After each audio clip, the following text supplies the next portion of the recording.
I'll show you in the quick and easy way how you can request time off in UKG Workforce. Now, from the menu, you just have to select there. And then after that, on your info, you want to select on my time. After that, time off. Now, on time off, select requests.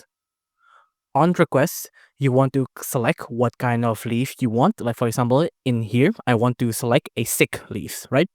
And then after that, you want to click on the price icon to start your request, right? After that, you just want to browse and select one of the leaf bubbles here. So for example, I want to be sick, right? But there's also another option like bereavement, camp time, holiday, substitute, jury, set witness, personal necessities, or others, right? Things like that. Now, after that, after all of these is complete, you just have to click on start request here.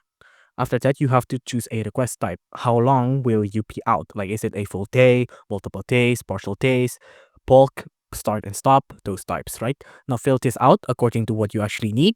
After that, you just have to complete the form, which includes selecting a date, enter the time in and out, select the calculate, enter a comment, and select a submit request.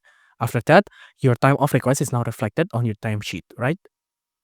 All good. After that, you can also view the notification. And when the manager has approved your request, your scheduled vacation day will be updated with a solid line. So it's approved, right? And it'll be reflected on your schedule as well. If you enjoyed this video, please do consider liking and subscribing.